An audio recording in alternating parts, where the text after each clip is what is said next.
the only assassinated British Prime Minister, the murder of Spencer Perceval. May 11th, 1812. The clock had just struck 5:15. In the lobby of the British Parliament, footsteps echoed against the stone walls. And then, a single gunshot tore through the air. Spencer Perceval, Prime Minister of Great Britain, collapsed to the floor, never to rise again. This is the story of the only British Prime Minister to be assassinated. Spencer Perceval wasn't a man who sought glory. Born in 1762, he rose from a modest legal career to the highest office in the land. As Prime Minister from 1809, he steered Britain through the Napoleonic Wars and the American trade crisis. Devoutly religious, fiercely conservative, he opposed Catholic emancipation but championed the abolition of the slave trade. Loved by his allies, loathed by his enemies, he was a man of conviction, and that conviction made him a target.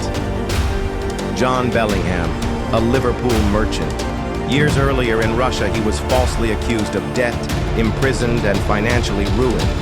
When he returned to England, he demanded compensation. Every letter, every petition, every plea, ignored. According to the Public Domain Review, a Treasury official even told him, "You must do what you think necessary." Bellingham took that literally.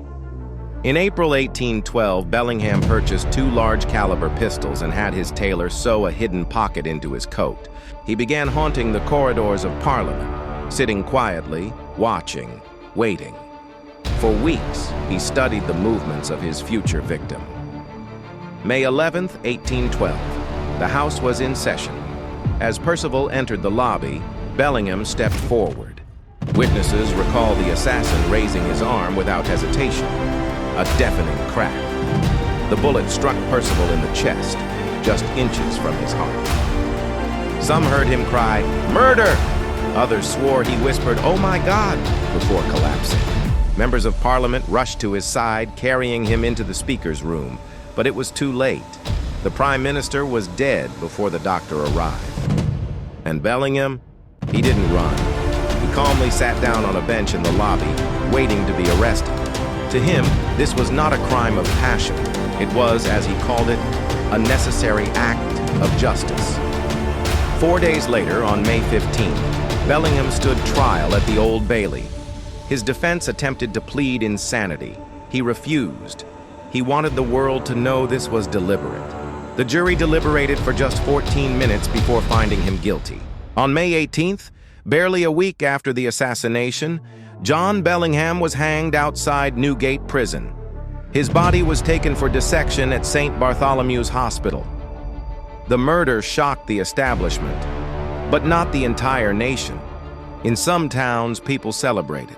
Radical pamphlets called Perceval a tyrant. In Nottingham, Leicester, and Sheffield, there were public dinners, even whole lambs roasted in the street. The government moved quickly to prevent unrest, deploying soldiers and rewarding Perceval's widow with a generous pension. Today, Spencer Perceval is remembered less for his politics and more for the manner of his death. A memorial still stands in Westminster, a reminder of the day British democracy was shaken by a single shot. One man, convinced that the system had failed him, took justice into his own hands and changed the history of a nation. The assassination of Spencer Perceval remains Britain's most shocking political murder, and a grim warning of what happens when politics turns personal.